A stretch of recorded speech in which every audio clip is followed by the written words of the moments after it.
इस प्रारंभिक परीक्षा में एक टॉपिक है भाषाई आधार पर या अन्य आधार पर राज्यों का जो पुनर्गठन है उससे संबंधित एक सवाल पूछा जाएगा। तो उसके लिए सबसे पहले धर आयोग का गठन किया गया 1948 में, और उसने कहा कि राज्य का जो पुनर्गठन है वो किसका होना चाहिए, आधार क्या होना चाहिए, भाषा की बजाय प्रशासनिक जो आधार है वो होना चाहिए। उसके बाद में JVP, जे यानी कि जवाहरलाल नेहरू, वी यानी कि वल्लभ भाई पटेल, पी यानी कि पटाभी सिद्धारमैया, इनकी अध्यक्षता के अंदर गठन किया गया। और इन्होंने भी सेम वही बात की, भाषा के आधार पर जो राज्य का पुनर्गठन है उन्होंने खारिज कर दिया।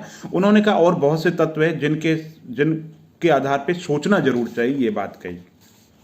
भाषाई आधार पर फिर 563 दिनों की भूख हड़ताल पर पोटी श्रीरामुलु की मौत के बाद में 1953 में आंध्र प्रदेश बना, और ये भाषा के आधार पर गठित पहला राज्य था।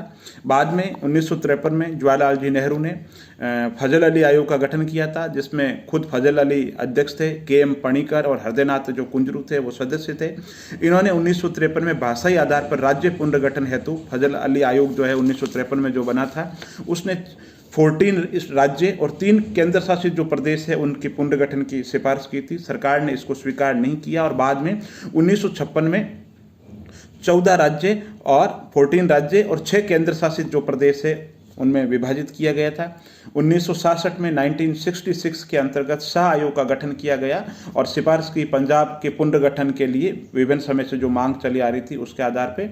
तो ये सवाल है पूछे जाएंगे राज्य पुनर्गठन के लिए। और एक जो तेलंगाना आयोग है उसके लिए श्री कृष्ण आयोग जो बना था उससे संबंधित सवाल वो पूछा जा सकता है। और एक जो राज्य बने थे झारखंड, छत्तीसगढ़ और उत्तरांचल, तो उनमें सीक्वेंस पूछ सकते हैं, पहले कौन बना और बाद में कौन बना। ये बहुत ही पॉपुलर सवाल है। बहुत बहुत धन्यवाद।